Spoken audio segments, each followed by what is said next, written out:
दोस्तों स्टडी 91 में आप सभी का बहुत बहुत स्वागत है। और आज दोस्तों डेली करंट अफेयर की श्रृंखला में हम कवर करने जा रहे हैं 22 मई के सबसे महत्वपूर्ण प्रश्नों के बारे में। जी हाँ दोस्तों, तो चलिए देखते हैं कि आज हमारे लिए कौन कौन से खास प्रश्न है। ठीक है, आज मैं शुरुआत करना चाहूंगा बड़े खास प्रश्न से। आज का प्रश्न है दोस्तों, ये रहा आपकी स्क्रीन पर कि हाल ही में सुंदर लाल बहुगुणा का निधन हो गया, वह संबंधित थे। ठीक है, देखिए पहली बार मैं ऐसा किया हूं काफी दिनों बाद कि निधन से संबंधित कोई प्रश्न आपके लिए लेकर आए और भी पहले नंबर पर। इसका मतलब है कि बहुत इंपॉर्टेंट ये प्रश्न है, तब जाकर के मैं इसको पहले नंबर पे रखा हूं। ठीक है, जरा इसके बारे में जानिएगा। बहुत सारे प्रश्न यहां से पूछे जाते हैं, जब ये जीवित थे तब भी प्रश्न पूछे जाते थे, अब तो बहरहाल इनका निधन हो गया तो ये प्रश्न तो परीक्षा में आएगा ही आएगा। ठीक है, तो सुंदरलाल बहुगुणा दोस्तों ये थे कौन, पहले आप इनके बारे में बता दीजिए। आपके सामने चार ऑप्शन दे रहा है, नर्मदा बचाओ आंदोलन, इसके बाद मैती आंदोलन, अप्पिको आंदोलन और चिपको आंदोलन। ये कौन थे? तो याद रखें दोस्तों, ज्यादातर लोग इसका उत्तर जानते हैं कि इनके द्वारा चलाया गया था चिपको आंदोलन। कौन सा आंदोलन चलाया गया था? चिपको आंदोलन। और इस चिपको आंदोलन में होता क्या दोस्तों, तो याद रखिएगा जो हिमालयी वन है ना, उनको संरक्षित करने के लिए यह चिपको आंदोलन चलाया गया था। किसको? हिमालयी वन को संरक्षित करने के लिए यह चिपको आंदोलन चलाया गया था। हुआ क्या था दोस्तों, कहानी कुछ इस प्रकार की है। देखिए, कुछ कहानी बताने से पहले दोस्तों मैं चाहूंगा कि एक बार आप सुंदरलाल बहुगुणा जी के बारे में जान जाइए कि इनका जन्म वगैरह कहां पे हुआ था। ठीक है, तो सुंदरलाल बहुगुणा जी का जन्म हुआ था टिहरी गढ़वाल, नाम सुने हैं? उत्तराखंड में एक स्थान है, उत्तराखंड में एक जगह है जिसका नाम है टिहरी गढ़वाल। ठीक है, टिहरी गढ़वाल में दोस्तों इनका जन्म हुआ था। और यहीं से दोस्तों एक और प्रश्न याद रखेगा कि गढ़वा, आपने टिहरी का नाम भी सुना होगा दोस्तों, टिहरी नाम का एक बांध भी है। ठीक है, तो याद रखेगा, यहीं से याद रखेगा, टिहरी बांध के लिए दोस्तों इन्होंने आंदोलन किया था।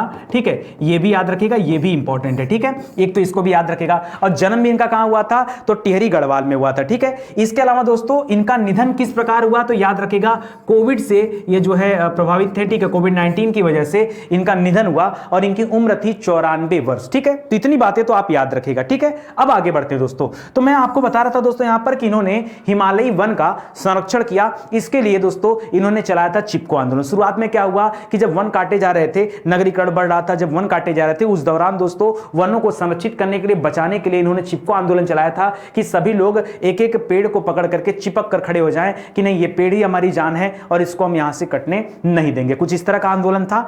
एक चीज याद रखेगा दोस्तों, इसके अलावा इनको अब तक कुल मिला के 3-4 बड़े अवार्ड मिल चुके हैं। ठीक है, तो इसको भी आप याद रखेगा। उन बड़े अवार्ड में सबसे पहला अवार्ड है पद्मश्री का पुरस्कार मिला है इनको। ठीक है, क्या मिला है? पद्मश्री का पुरस्कार मिला है। कब मिला था? तो 1981 में इनको पद्मश्री मिला था, बहुत दिनों बाद। ठीक है, और पद्म विभूषण दोस्तों इनको सबसे लास्ट में मिला, पद्म विभूषण ये सबसे लास्ट में मिला, पद्म विभूषण। ये कब मिला? ये मिला सन 2009 में। कब मिला? सन 2009 में। इसके अलावा दोस्तों इनको 2 और पुरस्कार मिले थे, राइट लिवलीहुड पुरस्कार। क्या मिला था?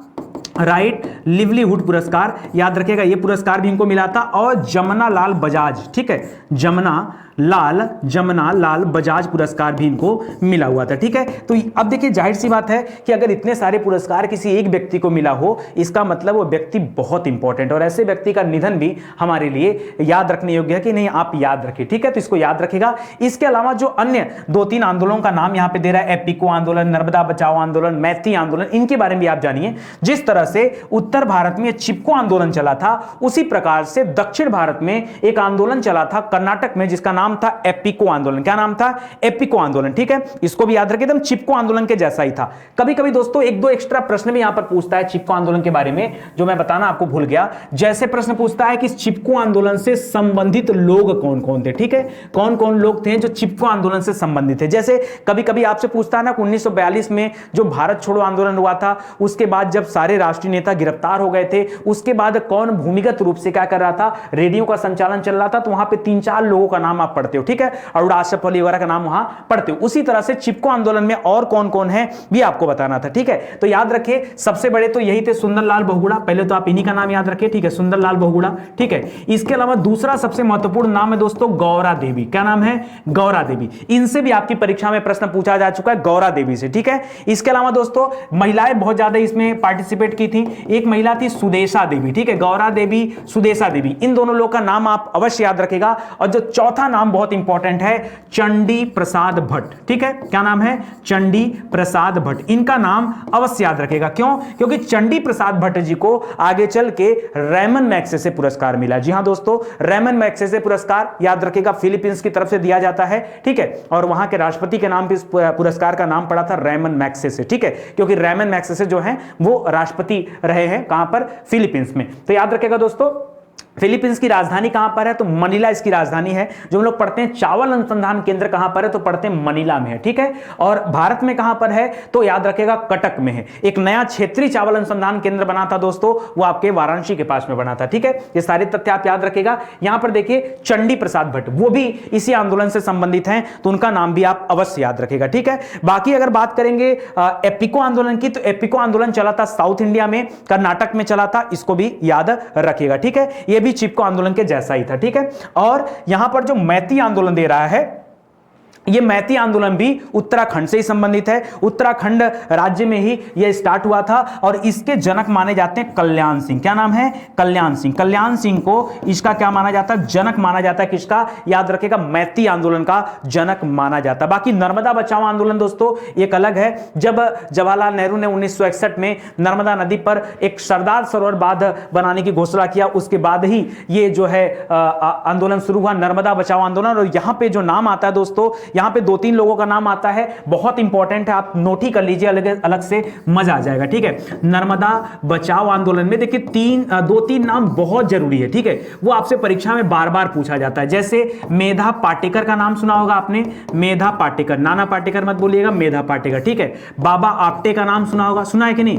कुछ लोग तो ऐसे ही हाँ में हाँ मिलाते हैं, हाँ सर सुना है। देखिए जो आप कहते हैं स्टैटिक जीके का क्वेश्चन, अरे यार यही स्टैटिक जीके, कुछ अलग से थोड़े, ठीक है। इसके अलावा अरुंधति रॉय का नाम सुना होगा, किसका नाम, अरुंधति रॉय, ठीक है, रॉय, ठीक है। ये लोग किससे जुड़े थे, तो याद रखेगा नर्मदा बचाओ आंदोलन से जुड़े थे। बाकी हम लोगों ने पढ़ा चंद्रिका प्रसाद भट्ट जी के बारे में, ठीक है, गौरा देवी के बारे में, और उसके अलावा सुंदरलाल बहुगुणा के बारे में, और सुदेशा देवी के बारे में। ये लोग जो थे ये चिपको आंदोलन से संबंधित थे। तो इतनी बातें दोस्तों याद रखेगा, ये बहुत इंपॉर्टेंट है, ठीक है। चलिए आगे देखते हैं। यहां पर थोड़ा सा डिटेल भी दे रहा है, लिख रहा है 21 मई 2021 को प्रसिद्ध पर्यावरण कार्यकर्ता और पर्यावरण विद्वान, चिपको आंदोलन के प्रणेता कि इसका नाम है सुंदरलाल बहुगुणा जी का क्या हो गया, निधन हो गया। उनकी उम्र क्या थी, 94 वर्ष, और कोविड-19 की वजह से उनका डेथ हुआ, ठीक है। सुंदरलाल बहुगुणा जी का जन्म 9 जनवरी को हुआ था। चलो जल्दी से बता दो, 9 जनवरी को हमारे देश में क्या मनाया जाता है, 9 जनवरी को हमारे देश में क्या मनाया जाता है। चलो स्टैटिक जीके में नोट कर लेना दोस्तों यहां पर कि 9 जनवरी को मनाया जाता है प्रवासी दिवस। क्या मनाया जाता है, प्रवासी दिवस, ठीक है। किस लिए, क्योंकि 9 जनवरी को ही दोस्तों महात्मा गांधी जी अफ्रीका से लौट करके कहां पर थे, भारत, ठीक है। तो इसको याद रखेगा, प्रवासी दिवस मनाया जाता है। और 10 जनवरी दोस्तों और इंपॉर्टेंट है, ठीक है। 10 जनवरी को दोस्तों क्या मनाया जाता है, तो 10 जैन को याद रखेगा, इस दिन मनाया जाता है हिंदी दिवस। क्या मनाया जाता है, हिंदी दिवस मनाया जाता है। इसके अलावा दोस्तों याद रखिए, अंग्रेज हिंदी का मजाक उड़ाने के लिए मनाते थे हास्य दिवस। क्या मनाते थे, हास्य दिवस मनाते थे। तो इसको भी आप याद रखेगा, यह भी आपके लिए इंपॉर्टेंट हो जाएगा, ठीक है। चलो आ जाते हैं फिर से अपने क्वेश्चन पे। तो 9 मई 1927 को इनका जन्म हुआ था उत्तराखंड के टिहरी गढ़वाल क्षेत्र में, ठीक है। उन्हें चिपको आंदोलन में उनकी भूमिका के लिए जाना जाता है। उन्होंने पर्यावरण के संरक्षण के लिए कार्य किया। चिपको आंदोलन के अलावा इन्होंने टिहरी बांध आंदोलन के लिए भी काम किया, इसलिए इनको टिहरी बांध आंदोलन का जनक भी कहा जाता है। 1981 में भारत सरकार की तरफ से पद्मश्री पुरस्कार इनको दिया गया। 86 में उनको राइट लिवलीहुड पुरस्कार दिया गया। फिर 86 में दोस्तों उनको जमनालाल बजाज पुरस्कार मिला था, और लास्ट में 2009 में उनको पद्म विभूषण से भी सम्मानित किया गया, ठीक है। तो ये सारी बातें रही। चिपको आंदोलन के बारे में याद रखेगा कि उत्तराखंड में आंदोलन हुआ था। सुंदरलाल बहुगुणा, ठीक है, सुदेशा देवी, गौरा देवी, ठीक है, और सुरक्षा देवी, बचनी देवी, चंडी प्रसाद भट्ट, इन लोगों ने मिलकर के यहां पे काम किया था। चंडी प्रसाद भट्ट जो है दोस्तों, इनको जो है रेमन मैग्सेसे पुरस्कार भी मिला, ये भी याद रखेगा, ठीक है। एपिको आंदोलन दोस्तों ये एकदम चिपको आंदोलन की तरह ही था, बस अंतर यह है कि दक्षिण भारत में हुआ था, ठीक है, इसको भी याद रखेगा। और कर्नाटक में हुआ था 1983 में, ठीक है। इसके अलावा मैत्री आंदोलन ये भी उत्तराखंड राज्य में हुआ है। कल्याण सिंह रावत जी इसके जनक कहे जाते हैं। नर्मदा बचाओ आंदोलन से संबंधित कौन है, मेधा पाटेकर पाटेकर, बाबा आप्टे, ये लोग जो है उससे संबंधित है, अरुंधति राय वगैरह ये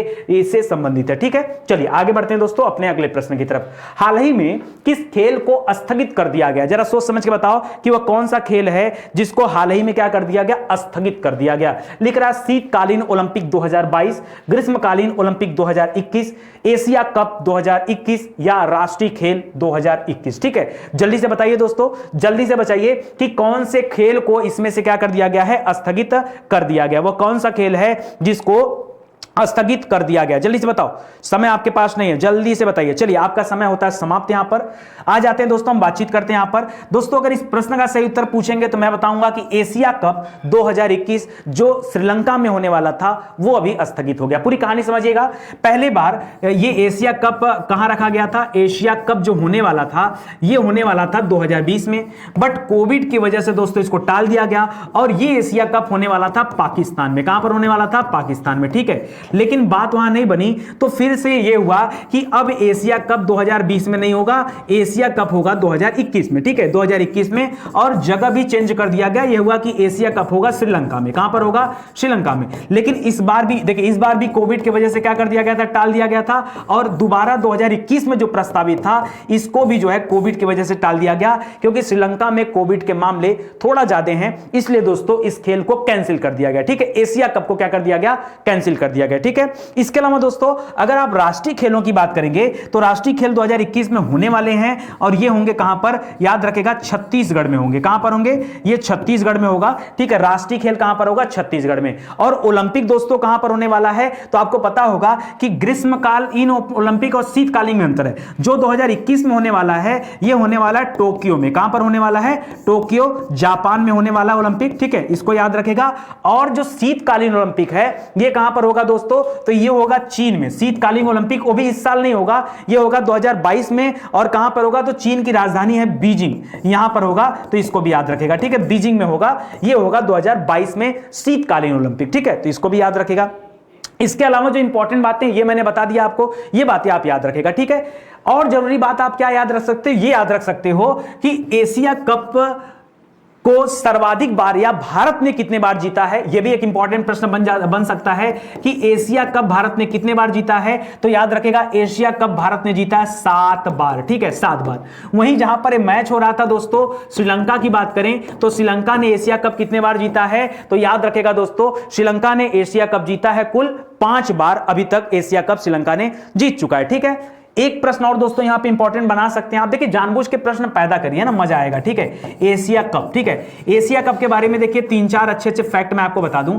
एशिया कप की शुरुआत दोस्तों कब हुई थी? तो ये हुई थी 1984 में। कब हुई थी? एशिया कप की शुरुआत हुई थी 1984 में। कहां हुई थी? तो ये हुई थी यूनाइटेड अरब अमीरात में, यानी संयुक्त अरब अमीरात में हुई थी। ठीक है, संयुक्त अरब अमीरात में किस शहर से हुई थी? तो शारजाह एक शहर है दोस्तों। कौन सा? शारजाह। ठीक है, शारजाह शहर से इसकी शुरुआत की गई थी। ठीक है, इसको भी याद रखेगा। प्लस दोस्तों एक किस तरह का मैच होता है? तो याद रखिए इसमें महिलाएं नहीं खेलती हैं, एक पुरुष मैच होता है। पुरुषों का क्या है? यह मैच होता है और यह 2 फॉर्मेट में खेला जाता है। ठीक है, एक तो खेला जाता है T20 फॉर्मेट होता है, T20 का नाम सुना होगा, और एक फॉर्मेट होता है इसका वनडे का। ठीक है, ये 2 फॉर्मेट में ये खेला जाता है, तो इसको भी याद रखेगा। बाकी आपको बता ही दिया कि भारत ने 7 बार जीता, श्रीलंका ने 5 बार जीता। ठीक है, ये बात याद रखेगा। चलो अब कुछ जबरदस्त फैक्ट दोस्तों बताता हूं आपको, बेहतरीन फैक्ट है जो सुन करके आपको मजा आ जाए। ठीक है, जैसा कि दोस्तों अभी मैंने बताया कि अगर हम बात करें दोस्तों ग्रीष्मकालीन ओलंपिक का। ठीक है, ग्रीष्मकालीन, शॉर्टकट में लिख दूं चलेगा? शॉर्टकट में लिख दूं चलेगा ना? चलो बहुत सारे अच्छे फैक्ट आपको करा देता हूं यहां पर। ग्रीष्मकालीन ओलंपिक की बात करें जो होने वाला 2021 में, और ये कहां पर होने वाला दोस्तों? तो ये होने वाला है टोक्यो, जापान में होने वाला। टोक्यो, जापान में होने वाला। ठीक है, चलो अगला नोट करना दोस्तों। अगर मैं यहां पे बात कर दूं कि शीतकालीन ओलंपिक कब होगा, शीतकालीन ओलंपिक कब होगा, तो याद रखिएगा ये होगा 2022 में। और ये कहां पर होने वाला दोस्तों? ये चीन में होने वाला है, और चीन के बीजिंग में होने वाला। ठीक है, चलो पहले जितना पढ़ाया उतना नोट कर लो, 3-4 तो अभी पढ़ा दिया मैंने ना। ठीक है, एक दोस्तों आता है राष्ट्रीय खेल की बात आती, चलो एशियन गेम नोट कर लो पहले। ठीक है, एशियन गेम दोस्तों, एशियन गेम जिसके बारे में एशिया कप की बात हो रहा था, एशियन गेम या एशिया कप, ठीक है, क्रिकेट वाले की बात कर रहा हूं, एशिया कप क्रिकेट की बात कर रहा हूं। तो दोस्तों ये 2021 में होने वाला था, कहां पर, श्रीलंका में होने वाला था, बट अभी तो ये कैंसिल हो गया। अब देखते हैं कि कैसे क्या आगे होता है, ठीक है। इसके अलावा चौथा हम लोगों ने पढ़ा दोस्तों राष्ट्रीय खेल। राष्ट्रीय खेल को परीक्षा में कभी कभी आपके नेशनल गेम्स देता है, क्या देता है परीक्षा में, नेशनल गेम्स, ठीक है, नेशनल गेम्स। तो आप कभी कंफ्यूज मत होइएगा, ये नेशनल गेम्स कहां खेला जाना दोस्तों, तो ये होगा आपके छत्तीसगढ़ में। कहां पर होगा, छत्तीसगढ़ में होगा नेशनल गेम्स। और कब होने वाला है, तो ये होगा 2021 में, अभी होना इसका बाकी है, ठीक है। इसके अलावा दोस्तों जो और मजेदार प्रश्न है वो है फीफा दोस्तों एक फुटबॉल का सबसे बेहतरीन मैच होता है। जो फीफा कप होने वाला है ये होगा 2022 में, और ये होगा कतर में। कौन से देश में होगा, कतर। आपने पिछली बार पढ़ा था कि कतर ने हाल ही में क्या किया है, ओपेक की सदस्यता को त्याग दिया है, ठीक है, ओपेक की सदस्यता यहां से समाप्त हो गया, ठीक है। चलिए इसके अलावा जो और इंपॉर्टेंट मैच है दोस्तों, याद रखेगा टी20 जो मेंस का होने वाला है, पुरुषों का जो होने वाला है ये याद रखेगा। अच्छा पुरुषों वाला याद रखेगा 2022 में होने वाला। कब होने वाला पुरुषों वाला, नहीं पुरुषों वाला 2021 में होगा, महिलाओं वाला 2022 में होगा, ठीक है। तो 2021 में होने वाला, और ये होगा भारत में, ठीक है, इसी साल होने वाला है, सितंबर में आई थिंक होगा, ठीक है। तो ये भारत याद रखेगा। यहीं अगर मैं बात कर दूं दोस्तों टी20 ओमेन की बात कर दूं, ठीक है, टी20 ओमेन की बात कर दूं तो ये 2022 में होगा, और ये अपने देश में नहीं होगा। जो टी20 ओमेन वाला होने वाला है ये होगा साउथ अफ्रीका में। कहां पर होने वाला है, ये आपका साउथ अफ्रीका में होने वाला है, इसको याद रखेगा, ठीक है। एक और दोस्तों आपने पढ़ा होगा आईसीसी का जो महिला वर्ल्ड कप होगा, क्या मैंने क्या बोला, आईसीसी का जो महिला वर्ल्ड कप होगा, आईसीसी महिला वर्ल्ड कप, ठीक है, ऐसे लिख दे रहा हूं, कुछ इंग्लिश हिंदी मिक्स कर लिया करिए। महिला वर्ल्ड कप होगा, ये होने वाला न्यूजीलैंड में। कहां पर होने वाला है, और इसी की जोर शोर से तैयारी चल रही है, सबसे बेहतरीन तैयारी इसी की चल रही है, आईसीसी महिला वर्ल्ड कप की, जो कि इसी साल होना 2021 में, ठीक है। और पुरुषों का कब होने वाला दोस्तों, तो याद रखेगा अगर आईसीसी वर्ल्ड कप की बात करेंगे, पुरुषों की बात करेंगे तो दोस्तों अभी टाइम है 2023 में होगा, और 2023 वाला कहां पर होना है, तो भारत में होगा। कहां पर होगा, भारत में। पेट भरा कि और बताऊं, पेट भरा कि और बताऊं, चलो इतने में भर गया है, ठीक है। फिर कभी ऐसे क्वेश्चन आते रहेंगे तो मैं ऐसे क्वेश्चन कराते रहूंगा, ठीक है। एक बार फिर से रिवीजन कर लो, आंख बंद कर रिवीजन करते चलो। ग्रीष्मकालीन ओलंपिक टोक्यो जापान, शीतकालीन ओलंपिक बीजिंग चीन, एशियन गेम्स ये तो अभी कैंसिल हुआ, श्रीलंका में गया। इसके बाद राष्ट्रीय खेल ये आपका छत्तीसगढ़ में होगा। इसके बाद फीफा ये आपका कतर में होने वाला है। टी20 महिला का पुरुष का दोनों याद रखें। टी20 पुरुषों की बात करें तो भारत में, टी20 पुरुषों की बात करें तो भारत में। देखिए दोनों तरह के टी20, एक टी20 एक आईसीसी जो वर्ल्ड कप होने वाला है यह भी भारत में होगा। अंतर क्या दोस्तों, एक 2021 में, एक 2023 में। और महिलाओं का टी20 ये जाएगा साउथ अफ्रीका में, महिलाओं का आईसीसी का वर्ल्ड कप महिलाओं वाला वो जाएगा न्यूजीलैंड में। बस काम खत्म, अंगुली पे जाओ तो गिन लो यार आराम से, कोई दिक्कत नहीं होगा। चलो आगे बढ़ते हैं अगले क्वेश्चन की तरफ। बाकी यार वही साहब बातें दिया, पढ़वाओ मत हमसे दोबारा। लिख रहा है स्मार्ट सिटी मिशन योजनाओं के क्रियान्वयन में कौन सा राज्य पहले स्थान पर है, ठीक है। अभी हाल ही में जो है दो रैंकिंग की रिपोर्ट आई है, वो दोनों रैंकिंग की रिपोर्ट आपको याद रखनी है, क्योंकि अच्छा रिपोर्ट है, बहुत बेहतरीन रिपोर्ट है। इस कोविड काल में भी अगर हमारे देश में इस तरह के रैंकिंग के रिपोर्ट आ रहे हैं और उसमें बहुत सारे राज्य पहले स्थान पा रहे हैं तो बड़ी बात है अपने आप में, ठीक है। तो याद रखें दोस्तों, ये जो स्मार्ट सिटी मिशन योजना थी, ठीक है, इस स्मार्ट सिटी मिशन योजना के क्रियान्वयन में कौन सा राज्य पहले स्थान पर, मतलब कौन सा राज्य अच्छा काम करते हुए पहला स्थान पाया, ठीक है। तो याद रखेगा दोस्तों, यहां पर पहला स्थान आया किसका, झारखंड का। पहला स्थान किसका है, झारखंड का पहला स्थान है। अब आपके दिमाग में आएगा सर पहला दूसरा तीसरा परीक्षा में सब इंपॉर्टेंट होता है, तो लिखिए पहला स्थान झारखंड का है, दूसरा स्थान दोस्तों राजस्थान का है, झारखंड राजस्थान, और तीसरा स्थान दोस्तों है आंध्र प्रदेश का, ठीक है। ये तीन स्थान है दोस्तों, इसको याद रखेगा, जो स्मार्ट सिटी मिशन योजना के क्रियान्वयन में ये पहला दूसरा और तीसरा स्थान दोस्तों ये प्राप्त कर चुके हैं, ठीक है। टोटल इसमें दोस्तों याद रखेगा कुल 36 राज्य और केंद्र शासित प्रदेश मिलाकर के इनको पार्टिसिपेट किया था इन लोगों ने, और इसमें जो है इनको यह रैंकिंग मिला है, ठीक है। अब आप कहेंगे सर जो हमारी राजधानी है क्या उसका भी कोई रैंक आया है क्या? हाँ भैया, राजधानी का भी रैंक आया है, इसको मिला पहला स्थान, राजधानी को मिला पहला और पहला, पहला और पहला मतलब कितना, तो याद रखिएगा 11वां स्थान। कौन सा मिला है, 11वां स्थान मिला है हमारे नई दिल्ली को मिला है, इसको याद रखिएगा, ठीक है। इतना ही इंपॉर्टेंट है, बाकी आपके लिए जरूरी नहीं है, इसको याद रखिएगा। इसके अलावा दोस्तों झारखंड का जो शहर रांची है ना, इसने भी बहुत अच्छा पोजीशन पाया है। क्यों रांची अच्छा पोजीशन पाया, रांची इसकी राजधानी, याद रखेगा। और रांची में ही स्मार्ट सिटी मिशन के तहत एक लैंड एक्वायर किया गया था 656 एकड़ का, ठीक है। और यहीं पर दोस्तों एक नया जो स्मार्ट सिटी यहां पर बसाया जा रहा है बेहतरीन तरीके का। वहां एकदम हाई क्वालिटी का रोड और जो है ट्रांसपोर्टेशन, कम्युनिकेशन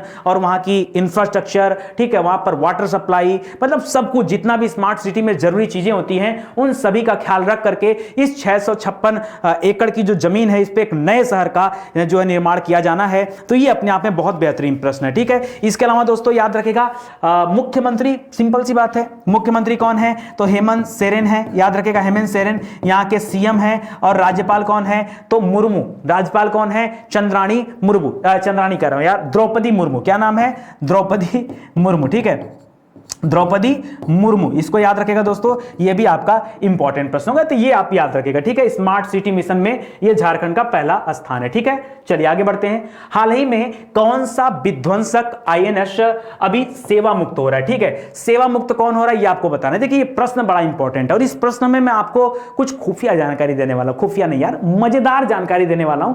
अच्छा, जैसे कभी आप सोचते हो दोस्तों कि कैसे कैसे किसी आईएनएस का नाम विक्रांत हो गया, किसी का चक्र पड़ गया, किसी का राजपूत पड़ गया, किसी का जो है सिंधुवीर पड़ गया, किसी का पढ़ते हैं आईएनएस तलवार है, किसी का पढ़ते हैं आईएनएस कृपाण है, तलवार कृपाण, किसी का पढ़ते हैं आईएनएस गंगा है, आईएनएस ब्रह्मपुत्रा है, कहीं पढ़ते हैं आईएनएस चेन्नई है, कहीं पढ़ते हैं आईएनएस कोलकाता है। व्हाट इज दिस यार, आखिर मतलब पता कैसे चलेगा कि ये आईएनएस मतलब होता क्या है, ठीक है। तो चलो आईएनएस के बारे में पढ़ते हैं। फिलहाल पहले याद करते हैं कि अगर मैं किस आईएनएस की बात कर रहा हूं तो याद रखिए अभी आईएनएस राजपूत जो है वो अभी क्या हो रहा है, डीकमीशन हो रहा है।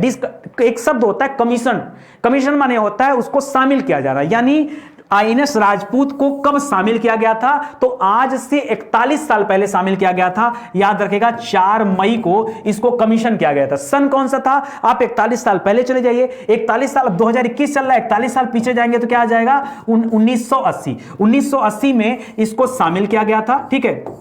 और दोस्तों ये अब निकाला कब जा रहा है, तो याद रखेगा 21 मई 2021 को ये क्या किया गया, ये अब जो है इस श्रेणी से बाहर निकाल दिया गया, ठीक है। इस श्रेणी से बाहर हो गया, अब इसकी छुट्टी हो गई इस आईएनएस राजपूत की, ठीक है। अच्छा, अब दूसरी बात आती है दोस्तों, क्या ये आईएनएस राजपूत हमारे देश में बना था या फिर कहीं से बन के आया था, ठीक है। तो याद रखेगा दोस्तों ये उस समय हमारे पास इतनी बेहतरीन टेक्नोलॉजी नहीं थी, अब तो बहुत सारे आईएनएस हम खुद भी बनाते हैं, उस समय टेक्नोलॉजी नहीं थी। तो उस समय रूस के सहयोग से दोस्तों इसको बनाया गया था और रूस के कुल 61 अलग अलग जो है स्थानों पर इसका निर्माण किया गया था, बाद में ला करके इनको जोड़ा गया था। बड़ी एंटिक बातें, प्लस यहां पर 41 साल जरूर याद रखेगा कि 41 साल ये अपनी सेवा दिया है, उसके बाद दोस्तों ये यहां से रिटायर्ड हो रहा है, ठीक है, इसको याद रखेगा। इसके अलावा दोस्तों एक दो चीजें और भी आप याद रख सकते हैं।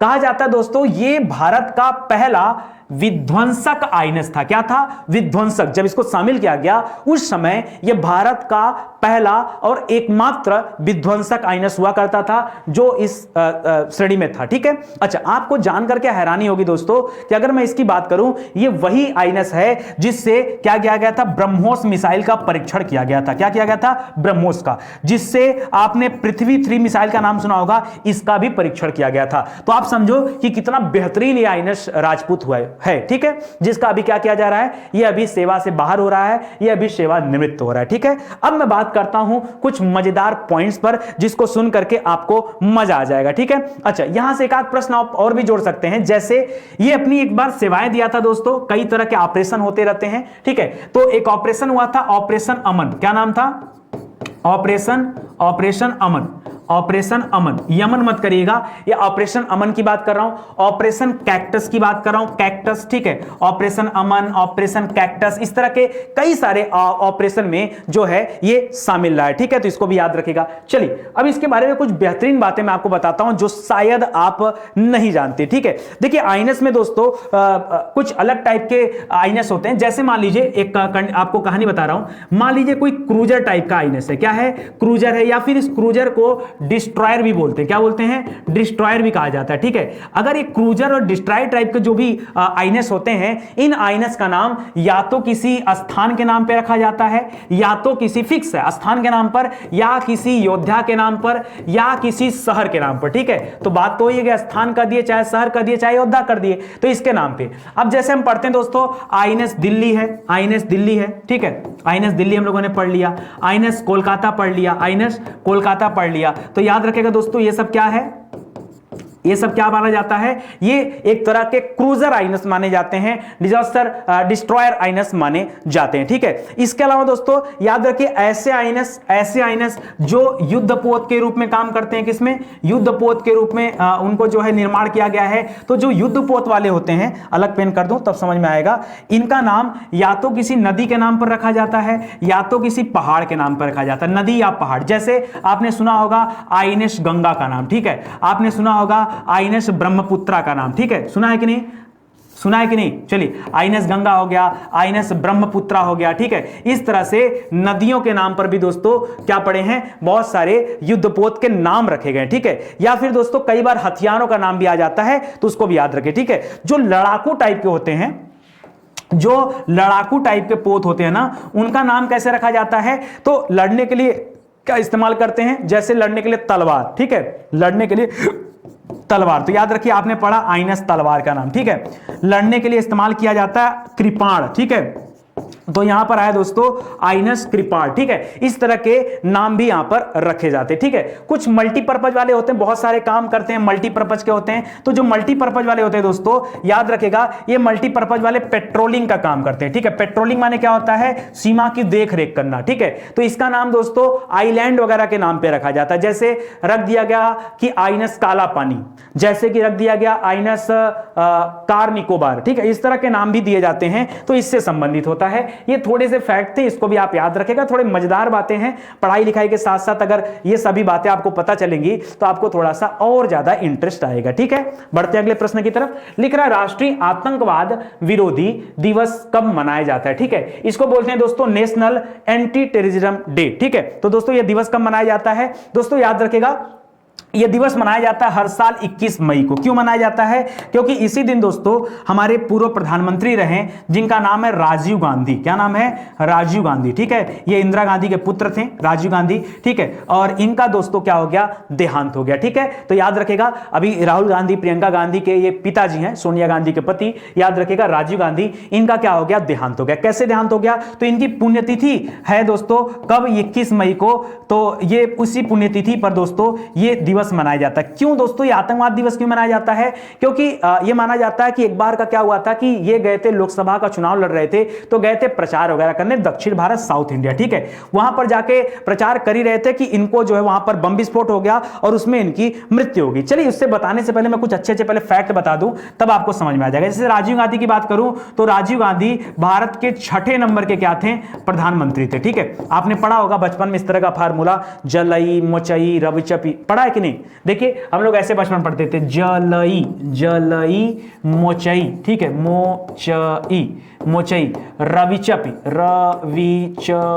ठीक है। ऐसे करके फार्मूला बनाते, ये क्रम होता था। ज माने जवाहरलाल नेहरू सबसे पहले थे, ल माने लाल बहादुर शास्त्री थे, फिर ई माने इंदिरा गांधी थे, मो माने मोरारजी देसाई थे, ठीक है। ऐसे करते आएंगे तो देखिए यहां पर जो र आता है ना, ये क्या हो जाता है दोस्तों? जलई मोचई रविचपी, और यहां पे आ जाता है दोस्तों र माने हो जाता है फिर आपका क्या आ जाएगा? राजीव गांधी। तो ये दोस्तों 6ठे नंबर के थे। बाकी इसमें कार्यवाहक थे, तो कार्यवाहक वालों को हटा दीजिए, कोई दोबारा उनको रखने व्यक्ति के रूप में, क्योंकि इंदिरा गांधी फिर से इधर आ गई थी, तो इसको हटा दीजिए, ठीक है। तो ये कार्यवाहक के रूप में थे। अगर व्यक्ति के रूप में देखेंगे तो 6ठे नंबर पे थे, ठीक है। और कब से कब? तो याद रखेगा 1984 से लेकर के 1989 तक दोस्तों ये क्या थे? याद रखेगा, ये भारत के प्रधानमंत्री थे, ठीक है। और इनकी डेथ कब हुई थी दोस्तों? इनकी डेथ हुई थी 21 तारीख को, 21 मई को 1991 में। कब? 21 मई 1991 को इनकी मृत्यु हुई थी। कहां पे हुई थी? तो तमिलनाडु में हुई थी, साउथ इंडिया में, याद रखेगा। और क्यों हुई थी? क्योंकि यहीं पर वो गए थे प्रचार करने के लिए, ठीक है। और उसके बाद दोस्तों वहां पर बम विस्फोट हो गया। और जगह कौन था? तो श्री पेरम्बूर, एक बार मिला लीजिएगा नाम, थोड़ा साउथ इंडिया का थोड़ा डिफिकल्ट नाम होता है यार, श्री पेरम्बूर, ठीक है, पेरम्बूर, ठीक है। यहीं पर एक संगठन था जिसका नाम था लिट्टे संगठन। कौन सा? लिट्टे संगठन। इस लिट्टे संगठन का हेड कौन था? तो उसका नाम था प्रभाकरण, ठीक है। और भी नाम है साउथ इंडिया में, कुछ खतरनाक नाम है, उसके नाम के आगे प्रभाकरण लगा है तो मुझे प्रभाकरण ही पता है, ठीक है, प्रभाकरण। ये इस लिट्टे समूह का क्या था? ये अध्यक्ष हेड था, ठीक है, ये युवा बालक था और इसी समूह ने इस बम विस्फोट की जो है अपने ऊपर जिम्मेदारी ली थी। कैसे हुआ था बम विस्फोट? तो याद रखिए, जब ये मंच पर अवेलेबल थे वहीं पर एक लड़की एक बड़ा सा फूल का माला लेकर आई इनको पहनाने के लिए और उसी में बम लगा था। जैसे इनके करीब आई और बटन दबा दिया, उस बच्ची के साथ इनके भी जो है चीथड़े उड़ गए, मतलब इनकी मृत्यु हो गई थी। इसको याद रखेगा दोस्तों, ये लिट्टे समूह था। बात आती लिट्टे की भारत से क्या दिक्कत थी, क्या दुश्मनी थी? तो दुश्मनी ये थी दोस्तों, लिट्टे जो संगठन था, देखिए तमिलनाडु में तमिल भाषी लोग रहते हैं और तमिल भाषी लोग या तो दक्षिण भारत में थे या तो श्रीलंका में थे, ठीक है। और भारत चाह रहा था कि श्रीलंका के साथ भारत का थोड़ा संबंध बने, इसलिए थोड़ा सा यहां पर मनमुटाव चल रहा था। उस मनमुटाव के बाद ही याद रखेंगे ये घटना हुई है। तो याद रखें 21 मई आपके लिए क्या है, इंपॉर्टेंट है। बाकी अगर किसी मामले में याद रखा जाए कि सर ऐसा भी कुछ है क्या जिसके लिए हम राजीव गांधी को याद रख सकते हैं, तो जी हां दोस्तों, राजीव गांधी को याद रखा जा सकता है। दो बड़े बेहतरीन काम हुए हैं भारत में। कितने? दो बड़े बेहतरीन काम हुए। एक कंप्यूटर को भारत में लाने का श्रेय किसे दिया जाता है? तो यह दिया जाता है राजीव गांधी को। और दूसरा, पंचायती राज व्यवस्था को व्यवस्थित करने का श्रेय किसे दिया जाता है? पंचायती राज को। तो याद रखिएगा, यह भी राजीव गांधी को श्रेय दिया जाता है। ये दोनों इनसे संबंधित इंपॉर्टेंट काम है, ठीक है, तो इसको याद रखेगा। बाकी और ज्यादा तो यहां पर कुछ नहीं है। देखिए लिख भी रहा है, 21 मई को क्या मनाया जाता है? आतंकवाद विरोधी दिवस मनाया जाता है। राष्ट्रीय आतंकवाद विरोधी दिवस यह मनाया जाता है। और पूर्व प्रधानमंत्री राजीव गांधी जी की पुण्यतिथि है। यह भारत के छठे प्रधानमंत्री थे। इन्होंने 1984 से 89 के बीच में काम किया। 21 मई 1991 को तमिलनाडु के श्री पेरम्बूर में उनकी हत्या कर दी गई थी। और 2021 में यह उनकी कौन से नंबर की पुण्यतिथि है? तो यह उनकी 30वीं पुण्यतिथि है। कौन से नंबर की?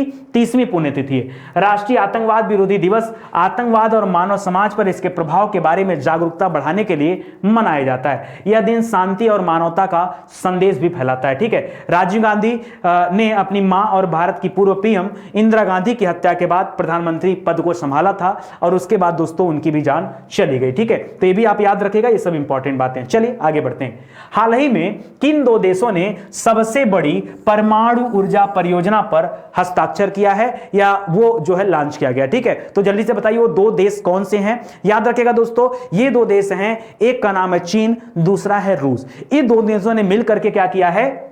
कौन कौन? चीन और रूस। चीन और रूस ने मिलकर के दोस्तों ये अपनी सबसे बड़ी परमाणु ऊर्जा परियोजना जो है लागू कर दिया है, साइन कर दिया है। इसको याद रखें। इस परियोजना के तहत क्या किया जाएगा? तो इस परियोजना के तहत रूस जो है दोस्तों ये चीन में क्या करेगा? ये चीन में क्या करेगा? ये परमाणु ऊर्जा परियोजना बनाएगा। चीन में दो जगह पर दोस्तों, एक जगह है सुदापू, एक जगह है सुदापू, ठीक है। याद रखेगा 2 यूनिट यहां पे लगाया जाएगा, 2 यूनिट परमाणु ऊर्जा परियोजना यहां लगाई जाएंगी और 2 यूनिट लगेगा तियानवान में। कहां लगेगा? तियानवान, ठीक है। तियानवान जगह है, 2 यूनिट आपका यहां पर लगाया जाएगा, ठीक है। चलो ये तो बात हो गई कि परमाणु ऊर्जा परियोजना पर हस्ताक्षर। अच्छा, हस्ताक्षर भी बहुत पहले का हो चुका था, बातचीत पहले की हो चुकी थी और ये सब जो है काम होना था। हालांकि अमेरिका बड़ा दबाव बना रहा था कि इस तरह की चीजें ना हो, लेकिन फिर भी इस तरह के संबंध बन गए, ठीक है। अगर इस प्रकार देखा जाए कि चीन के पास अब कुल कितने परमाणु ऊर्जा परियोजनाएं हो चुकी हैं, तो याद रखेगा 39। चीन के पास कुल 39 परमाणु ऊर्जा परियोजनाएं हैं। अभी प्रेजेंट टाइम में चीन के पास इतना है और चीन का लक्ष्य है कि अगले 15 वर्षों में यानी 2035 तक में कितना? तो याद रखें दोस्तों गीगावाट में, 2035 तक में 200 गीगावाट की क्या करेगा? 200 गीगावाट क्या करेगा? यहां पर परमाणु क्षमता हासिल करने का उसका एक लक्ष्य है 200 गीगावाट, ठीक है। बहुत बड़ा होता है, याद रखिएगा। अभी हम लोग मेगावाट में चल रहे हैं, ये गीगावाट में जा रहे हैं, ठीक है। 2035 तक ये यहां पर इसने रखा है। इससे अलावा दोस्तों मैं आपको बताना चाहूंगा बड़ी बेहतरीन बातें कि अगर मैं भारत की बात करूं तो भारत को क्या परमाणु ऊर्जा के मामले में कहीं पर कुछ नाम याद रखा जा सकता है कि कैसे कैसे भारत को याद रखा जाए? तो दोस्तों बात शुरू होती है देश की आजादी के थोड़े से पहले समय से, ठीक है, 1940 में। 1940 में दोस्तों ये हुआ कि हमारे देश में यूरेनियम का काफी भंडार है। देखिए बड़ा बहुत बेहतरीन मुद्दा मैं यहां पे कनेक्ट करूंगा और आपके एग्जाम में यहां से बहुत सारे प्रश्न पूछे जाते हैं, एक दो नहीं बहुत सारे प्रश्न पूछे जाते हैं। एक प्रश्न से मैं कितना स्टैटिक जीके का प्रश्न बनाने वाला हूं आप जरा ध्यान से देखिएगा, नहीं देखेंगे नुकसान आपका है। जितना ज्यादा देखेंगे, जितना ज्यादा ध्यान से पढ़ेंगे सुनेंगे, फायदा आपका उतना ज्यादा है। बोर्ड पर ध्यान दीजिए, पढ़ते चलिए। तो ये पता चला दोस्तों कि यूरेनियम और थोरियम, यूरेनियम और थोरियम ये दो ऐसी चीजें हैं जिनकी अधिकता है। क्यों ना इसका क्या किया जाए, सदुपयोग किया जाए। और इसीलिए दोस्तों सबसे पहले परमाणु ऊर्जा कार्यक्रम गठन करने का जो है मांग यहां पर शुरू होती। परमाणु ऊर्जा कार्यक्रम, ठीक है, परमाणु ऊर्जा कार्यक्रम यहां पे गठन करने की डिमांड, यार मार्कर को क्या हो जाता है, ठीक है, परमाणु ऊर्जा कार्यक्रम को गठन करने की मांग चलती है। चलो मांग तो ठीक है। जैसे भी हमने पढ़ा दोस्तों कि चीन के पास कुल 39 परमाणु ऊर्जा परियोजनाएं हैं, ठीक है, 39 हैं। तो भारत के पास कितनी है? लेटेस्ट डेटा मैंने खोजने का प्रयास किया, हो सकता हो इससे ज्यादा हो बट मुझे नहीं मिला। तो मैं अभी बता देना चाहूंगा कि मुझे पता चला दोस्तों कि 22, कितना, 22, याद रखेगा, टोटल 22 जो हैं परमाणु ऊर्जा परियोजनाएं प्रेजेंट टाइम में भारत में है, ठीक है। इसमें से दोस्तों कुछ तो आपके परीक्षा में हूबहू पूछ लिए जाते हैं। जैसे आपसे परीक्षा में पूछता है कि तारापुर परियोजना ये कहां पर स्थित है, तारापुर परियोजना ये कहां पर स्थित है, यह किस देश के सहयोग से बनाई गई, ऐसे प्रश्न आते हैं ना। तो हमेशा याद रखेगा तारापुर स्थित है दोस्तों महाराष्ट्र में। कहां पर स्थित है? यह स्थित है महाराष्ट्र में। किसके सहयोग से बनाया गया था? तो याद रखेगा दोस्तों यह यूएसए के सहयोग से, यानी अमेरिका के सहयोग से बनाया गया था। और यह भारत का पहला परमाणु ऊर्जा संयंत्र था, ठीक है, भारत का पहला था। और कब बनाया गया था? बहुत पहले, कब? 1972 में बनाया गया था। कब? 1972। इसी के थोड़े समय पहले आप याद रखेगा 1969 में स्थापना हुई थी इसरो की। किसकी स्थापना हुई थी? इसरो की स्थापना हुई थी। तो आप इसको भी याद रखेगा, यह भी इंपॉर्टेंट है। तारापुर की बात होगी। इसी तरह से दोस्तों याद रखेगा आपसे दूसरा प्रश्न पूछता है रावत भाटा। क्या पूछता है? रावत भाटा पूछता है कि नहीं? रावत भाटा, ये रावत भाटा कहां पर है दोस्तों? तो याद रखेगा ये रावत भाटा है राजस्थान में, ठीक है। कहां पर है? रावत भाटा है राजस्थान में। इतना प्रश्न भी अगर आप याद रखेंगे ना तो भी याद रखिए आप अपने वनडे के एग्जाम में जो है मजे कर सकते हैं, ठीक है। अच्छा, ये किस देश के सहयोग से बनाया गया? कनाडा के सहयोग से बनाया गया, ठीक है। और पहले तो कनाडा, बाद में इसमें जो है पूर्ण तरह से अपनी टेक्निक लगा दी गई, स्वदेशी तकनीकी। बाद में पहले कनाडा ने सहयोग किया, बाद में स्वदेशी तकनीकी दोस्तों यहां पर विकसित कर दी गई। इसी क्रम में दोस्तों आप आगे बढ़ेंगे तो आपने नरौरा का नाम पढ़ा है, ठीक है। नरौरा वाला कहां पड़ता है दोस्तों? तो याद रखेगा दोस्तों ये पड़ता है उत्तर प्रदेश में। क्या हो जा रहा है भाई मार्कर को, ठीक है, उत्तर प्रदेश में, इसको याद रखेगा। और पूछता है क्या? और पूछता है कुडनकुलम। क्या पूछता है? कुडनकुलम। कुडनकुलम, जल्दी से बताइए, कुडनकुलम ये कहां पर है दोस्तों? कुडनकुलम परियोजना ये कहां पर है? जल्दी से बताओ सोच समझ के, कुडनकुलम परियोजना कहां पर है? तो याद रखेगा दोस्तों यह परियोजना है तमिलनाडु में। कहां पर स्थित है? तो यह परियोजना है तमिलनाडु में, इसको याद रखेगा। इसके अलावा और क्या पूछ सकता है? और कुछ है क्या? कुडनकुलम। एक और नोट करिए, काकरापारा। क्या नोट करिए? काकरापारा। काकरापारा दोस्तों ये कहां पर पड़ता है? जरा बताओ तो। काकरापारा परमाणु ऊर्जा संयंत्र कहां पर पड़ता है? याद रखिएगा गुजरात में। कहां पर स्थित है दोस्तों? यह काकरापारा है गुजरात में स्थित। कहां पर है? गुजरात में। और कुछ है क्या? और कुछ है? और कुछ है? कुडनकुलम के अलावा दोस्तों तमिलनाडु में एक और है, जल्दी से बताओ। तमिलनाडु में एक और है, कुडनकुलम भी है और तमिलनाडु में क से एक और है। चलो मैंने बता दिया हिंट, क से कलपक्कम। क्या नाम है? कलपक्कम, आजना पक्कम, कलपक्कम, ठीक है। तो याद रखें दोस्तों ये कलपक्कम है, ये कहां पर है? ये आपके तमिलनाडु में, ठीक है। तो इतनी चीजें अगर आप याद रखते हैं, टोटल बता दिया मैंने 6। अगर ये 6 याद रखते हो तो परीक्षा में यहां से भी बहुत सारे प्रश्न आपसे पूछे जाते हैं। बोलो झूठ बोल रहा हूं क्या मैं? पूछे जाते हैं कि नहीं? केवल आपसे ऐसे ही प्रश्न पूछ लिए जाते हैं, ठीक है। बहुत सारे बच्चे बोल रहे थे कि सर आप स्टैटिक जीके नहीं कवर कराते हो, तो कराएंगे भाई, थोड़ा माहौल बन जाने दो, थोड़ा मजा आ जाने दो, फिर कराता हूं, इत्मीनान से कराता हूं, क्या जल्दीबाजी आप लोगों को, ठीक है। चलिए इसके बाद दोस्तों मान लो ये सब तो बन गया। इसके अलावा दोस्तों और एक प्रश्न आता है, परमाणु ऊर्जा आयोग, नाम सुना है क्या? परमाणु ऊर्जा आयोग। जरा मुझे बताइए, जो भी बच्चे तैयारी कर रहे हैं, कम से कम सिविल वाले तो ये बताएं कि परमाणु ऊर्जा आयोग की स्थापना किसने किया था? किसके सहयोग से परमाणु ऊर्जा आयोग की स्थापना हुई थी? जल्दी से बताइए, बहुत प्रसिद्ध नाम है, बहुत फेमस व्यक्ति हैं, जल्दी से बताइए। जल्दी से बताइए, परमाणु ऊर्जा आयोग की स्थापना किसके सहयोग से हुआ था? नहीं याद आ रहा? डॉक्टर होमी जहांगीर भाभा। क्या नाम है? डॉक्टर होमी जहांगीर भाभा। याद रखेगा, डॉक्टर होमी जहांगीर भाभा ने 1948 में क्या किया था? इस परमाणु ऊर्जा आयोग की स्थापना किया था। डॉक्टर होमी जहांगीर भाभा, ठीक है, जहांगीर भाभा। ये नाम बहुत इंपॉर्टेंट है, इनका नाम याद रखेगा। इसके अलावा दोस्तों बाद में क्या किया गया? इसी आयोग से बदल करके एक और विभाग बनाया गया जिसका नाम रखा गया परमाणु ऊर्जा विभाग, ठीक है। अभी तक ये आयोग था, अब इसके नाम के आगे क्या जुड़ गया? मैं कलर चेंज कर दे रहा हूं ताकि आप हमेशा इसको याद रखें, परमाणु ऊर्जा विभाग, ठीक है, विभाग, ठीक है, विभाग याद रखेगा। अच्छा, ये कब बना दोस्तों? तो ये बना 1954 में। कब बना? 1954 में इसकी स्थापना की गई, ठीक है। इसके अलावा दोस्तों आपने भाभा जी का नाम पे सुना होगा, भाभा अनुसंधान संस्थान, सुना है ना?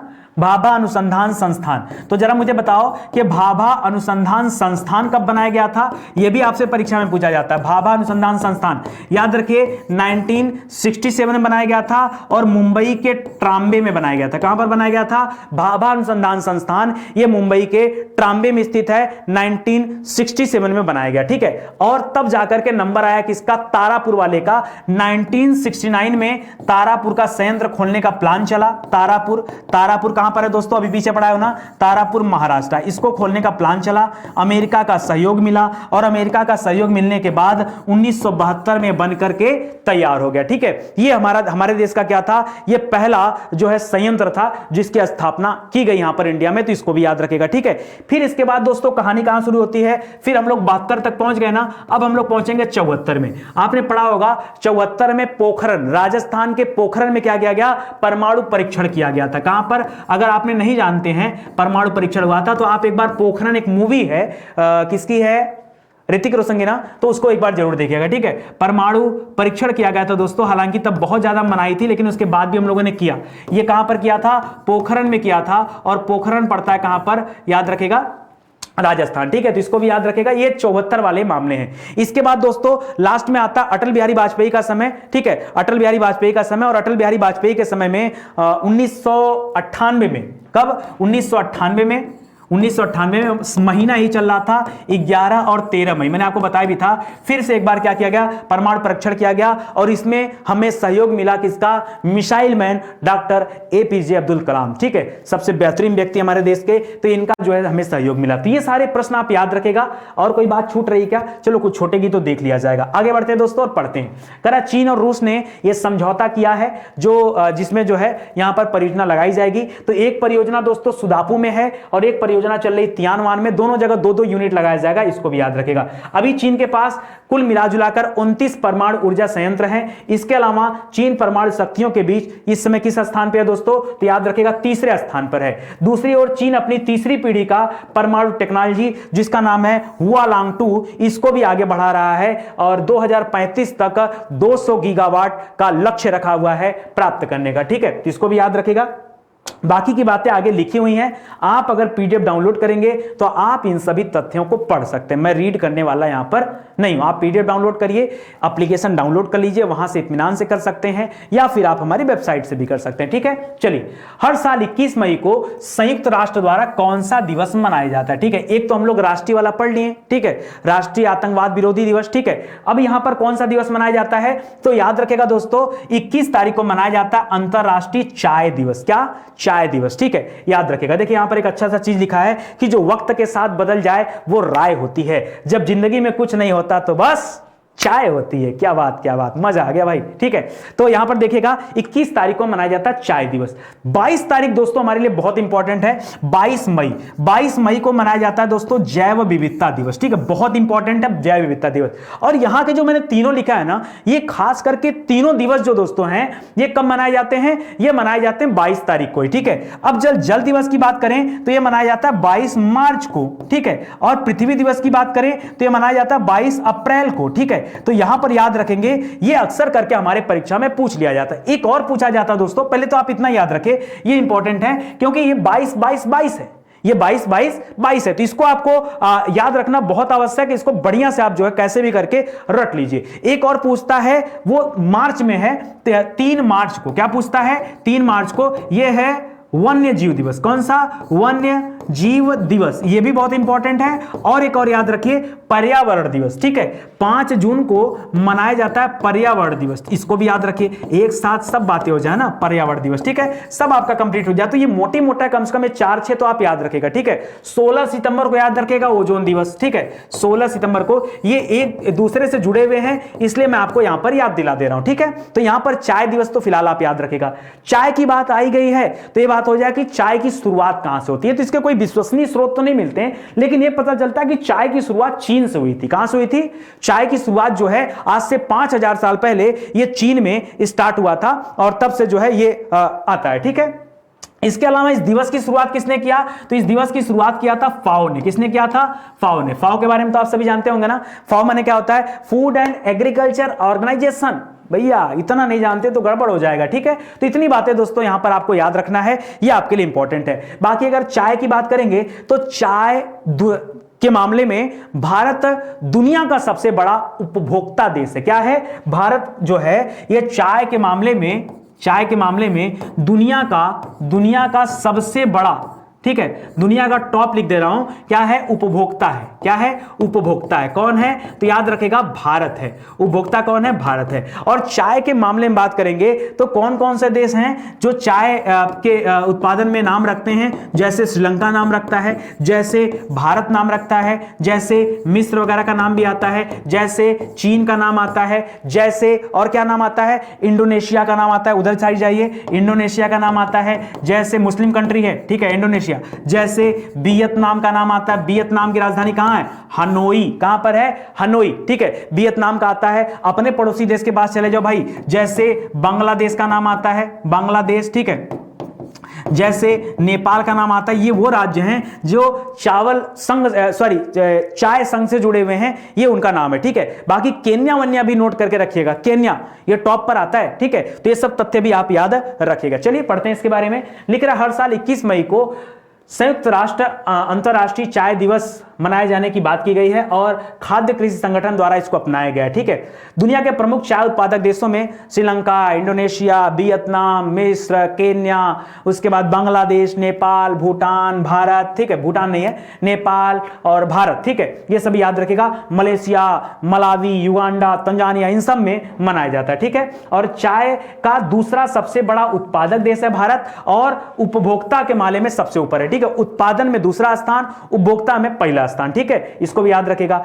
चाय जो होता है दोस्तों, ये कैमेलिया सिनेंसिस नाम के एक पौधे से बनने वाला एक पेय पदार्थ है और पानी के बाद दुनिया में सबसे ज्यादा पिया जाने वाला पेय पदार्थ क्या है? ये चाय है। ठीक है, चाय याद रखिए। आपका दिन मुझे लगता है शुरू होता होगा चाय से ही, है कि नहीं? चलिए, बहुत बढ़िया। यहां पर एक और इंपॉर्टेंट चीज दे रहा है कि यूनेस्को की बात कहां से आ गई होगी। ठीक है, यूनेस्को का कोई चर्चा, यूनेस्को के बारे में हम लोगों ने कल पढ़ा था। क्या पढ़ा था? कि टोटल 9 जगह हैं जिनमें से 6 स्थान को क्या किया गया है? यूनेस्को की अस्थाई सूची में अभी शामिल किया गया। अस्थाई में नहीं, अस्थाई सूची में है। 1 साल तक ये अस्थाई सूची में रहेंगे, उसके बाद ये अस्थाई में चले जाएंगे। ठीक है, तो वो चीजें थी, हो सकता है कुछ गड़बड़ हो गया हो। चलिए आगे बढ़ते हैं। आयुष्मान भारत के क्रियान्वयन में कौन सा राज्य पहले स्थान में? अभी दोस्तों थोड़ी देर पहले हम लोगों ने पढ़ा कि स्मार्ट सिटी के क्रियान्वयन में कौन सा राज्य पहले स्थान पे था। अब आपके सामने आ गया कि इसके मामले में, आयुष्मान भारत के मामले में कौन सा राज्य पहले स्थान पर है। क्रियान्वयन के मामले में दोस्तों कौन सा पहले स्थान पर है, ये आपको बताना। ठीक है, क्रियान्वयन माने क्या होता है दोस्तों? देखिए, हुआ क्या था कि भारत सरकार ने यहां पर लक्ष्य बनाया 2200 समथिंग का, 2263 वगैरह का लक्ष्य बना। एक बार आप देख लीजिएगा, देखो इतना ज्यादा आंकड़ा मुझसे नहीं याद हो पाता। ठीक है, थोड़ा सा आप देखिएगा तो 2263 का लक्ष्य बनाया था भारत सरकार ने, लेकिन कर्नाटक एकमात्र ऐसा राज्य है जिसने यह आंकड़ा पार करके, क्या लिख रहा हूं, कर्नाटक को, जिसने यह आंकड़ा पार करके रिसीव किया 3300। रिसीव मतलब इतना ज्यादा सेंटर बनाया। क्या बनाया? भारत ने कहा कि 2263 यहां पर क्या बनाने हैं? सेंटर, यानी केंद्र बनाने, स्थापित करने के लिए क्या, और कर्नाटक ने बनाया 3300 सेंटर। तो याद रखिए, आयुष्मान भारत के क्रियान्वयन में यहां पर पहला स्थान किसका है? कर्नाटक का है। किसका है पहला स्थान? कर्नाटक का। बाकी तो आप इसके बारे में जान ही रहे होंगे कि आयुष्मान भारत की योजना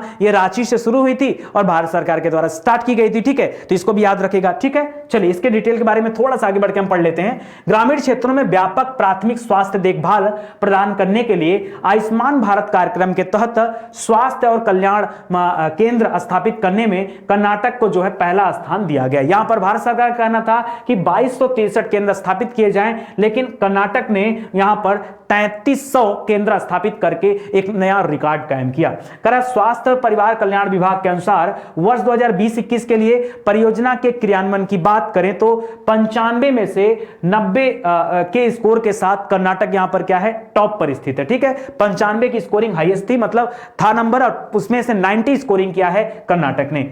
आयुष्मान भारत आरोग्य कर्नाटक योजना के तहत सभी को गुणवत्तापूर्वक पूर्ण स्वास्थ्य देखभाल प्रदान करने के उद्देश्य से सभी प्राथमिक स्वास्थ्य केंद्रों को राष्ट्रीय स्वास्थ्य मिशन के तहत अपग्रेड किया जा रहा है और उसी में चीजें सामने आया। बाकी आपको पता होगा कि ये जो योजना आई थी इसमें 10 करोड़ परिवारों को सालाना 5 लाख रुपए का स्वास्थ्य सेवाएं मुहैया कराई जा रही थी, ठीक है। इसको भी याद रखिएगा।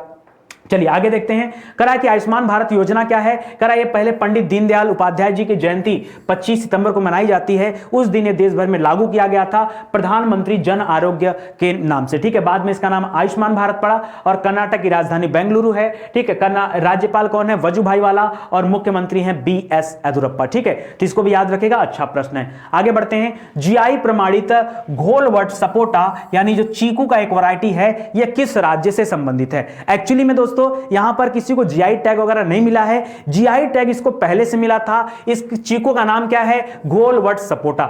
चर्चा में क्यों आया, तो चर्चा में इसलिए आया दोस्तों कि महाराष्ट्र क्या कर रहा है कि महाराष्ट्र इसका एक्सपोर्ट करने जा रहा है यूके को। यूके मतलब उत्तराखंड नहीं, यूके मतलब यूनाइटेड किंगडम को, ठीक है। तो इसका एक्सपोर्ट करने जा रहा है भारी मात्रा में, इसलिए दोस्तों यह आपके सामने यहां पर चर्चा के रूप में आ गया, ठीक है। और क्यों करने जा रहा है दोस्तों, तो याद रखिए क्योंकि महाराष्ट्र में इसका उत्पादन खूब ज्यादा होता है और ये बड़ा विशेष तरह का चीकू होता है, बहुत मीठे इसके स्वाद होते हैं।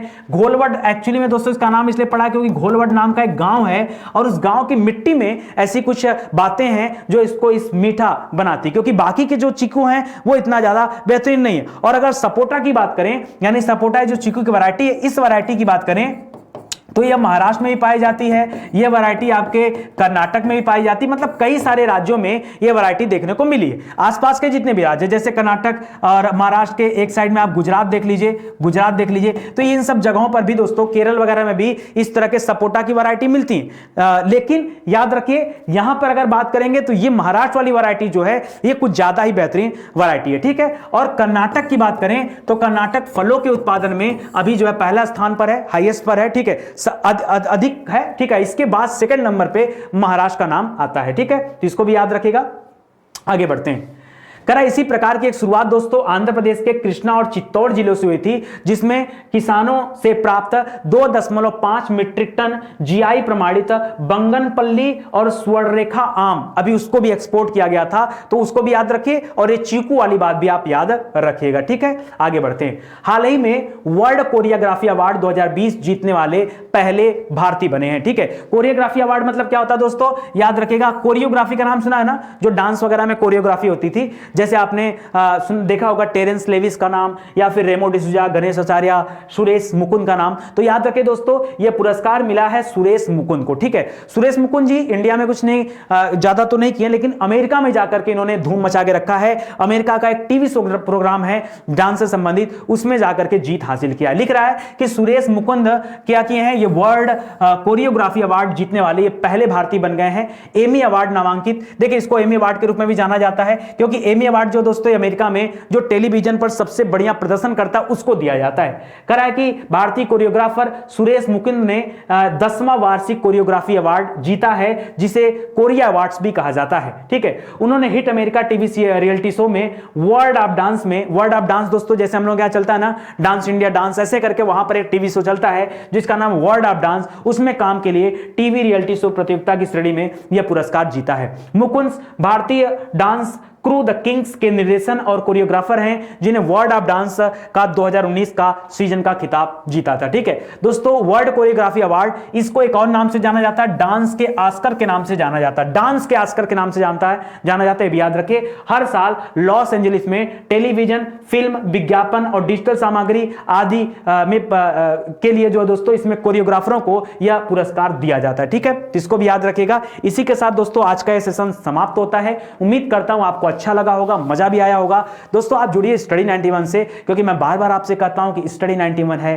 तो पॉसिबल है। क्यों? क्योंकि स्टडी 91 आपको देता है वीडियो के साथ साथ आपको देता है ब्लॉग, यानी आप ज्यादा से ज्यादा जानकारी इकट्ठा कर सके। आपको देता है पीडीएफ, ताकि आप डाउनलोड करके किसी भी समय आप उसका अध्ययन कर सके। आपको देता है फ्री ऑफ कॉस्ट प्रैक्टिस, यानी बिना समय के धुआंधार प्रैक्टिस। ठीक है, और समय के साथ एक्यूरेसी के साथ टेस्ट भी आपको प्रोवाइड करता है, वो भी पूरी तरह से निःशुल्क। जिन लोगों के पास समय नहीं है उन लोगों के लिए वन लाइनर बुलेटिन भी लेकर आया है स्टडी 91, ताकि कम समय में आप कैसे सुबह की न्यूज सरसरी निगाहों से देख करके सब कुछ समझ सकते हैं, यह भी आपके लिए निःशुल्क दिया गया। ठीक है, इसी के साथ ये समाप्त होगा सेशन, लेकिन एक मोटिवेशन लाइन हमेशा याद रखेगा कि जो पानी से नहाएगा वो लिबास बदलेगा, जो पानी से नहाएगा वो लिबास बदलेगा, और जो पसीने से नहाएगा वो इतिहास बदलेगा। ठीक है, मेरी प्यारी बहन सपना ने इसे अभी कमेंट करके लिखा था कल के वीडियोज में, तो मुझे अच्छा लगा इसलिए मैंने यहाँ पर रख दिया। ठीक है, तो इसी के साथ दोस्तों आज का सेशन समाप्त होता है। मिलते हैं अगले वीडियो में। एक निवेदन आप सभी से हाथ जोड़ करके